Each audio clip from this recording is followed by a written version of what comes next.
House में लगे रोजगार मेले में कई बेरोजगारों को नियुक्ति पत्र सौंपा गया। इस मौके पर ऑनलाइन रूप से जुड़े प्रधानमंत्री नरेंद्र मोदी ने नियुक्ति पत्र पाने वाले युवकों को उज्जवल भविष्य की शुभकामनाएं दी। साथ ही केंद्रीय जनजातीय मामलों के मंत्री अर्जुन मुंडा ने रोजगार मेले को संबोधित किया और 1 साल में 10 लाख रोजगार का वादा हर हाल में पूरा करने का दावा किया। ये किसके लिए है और किसके बल पर है, ये भाव हमारे अंदर उभर कर हमेशा स्मरण रहना चाहिए। कई बार जाने अनजाने हमारी व्यस्तता में हम कई चीजों की अनदेखा कर लेते हैं, लेकिन उस अनदेखी हमें तत्कालिक रूप से समझ में नहीं आती, दीर्घकालिक रूप से पीढ़ियां उसको झेलती है और पीढ़ियों के झेलने से देश संकट में आता है। यानी हम सब किस लिए काम कर रहे हैं? इसीलिए नहीं कि हमारी भावी पीढ़ी अच्छी होनी चाहिए, हमारे भावी पीढ़ी देश के लिए मजबूत स्तंभ बनना चाहिए। तो गिरिडीह के सरिया और बगोदर प्रखंड में इन दिनों हाथियों का झुंड लगातार उत्पात मचा रहा है। इलाके में करीब 29 हाथियों का झुंड पहुंचा हुआ है और घूम घूम कर वो धान की फसलों को बर्बाद कर रहा है, जिससे किसान काफी परेशान है। वन विभाग को लगातार इसकी सूचना दी जा रही है, बावजूद इसके वन विभाग के पदाधिकारियों की तरफ से कोई रिस्पॉन्स नहीं किया जा रहा। ऐसे में किसान वन विभाग से नाराज नजर आते हैं। गिरिडीह से ज्यादा जानकारी दे रहे हैं हमारे संवाददाता एजाज अहमद।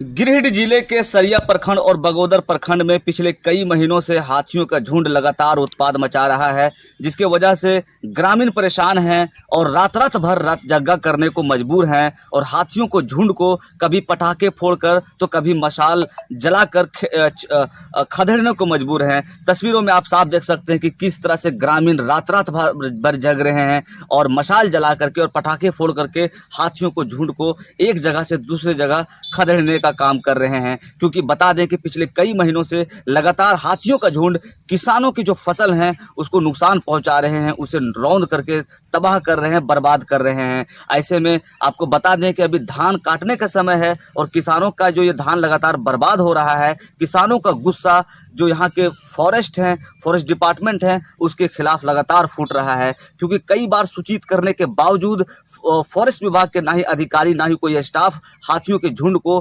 खदेड़ने के लिए आ रहे हैं। खेती खा रहे जिस तरह, जो मेरे आंख से आंसू आ रहा है, ना कर्मी रहा कि फॉरेस्टर अभी तक 10 मरतबे हमने फोन किया, 10 मरतबे में 2 जन को भेजे हैं और हम लोग जो कि खेत में हैं और वो जो है सो अभी गांव में घूम रहे, कोई यहाँ तक अभी पहुंचे नहीं है। हमने फोन किया, बोलता जबरदस्ती कौन टीम वाला को हम भेज दे। मेरे आंख से आंसू निकल रहा है। किस तरह खेत मेरा सब खेती सुरक्षा काट के ले जाइए हम लोग को, अगर बचाना है जनता को तो, और नहीं तो भाई आप छापा दीजिए, फॉरेस्टर विभाग यहाँ से भागिए।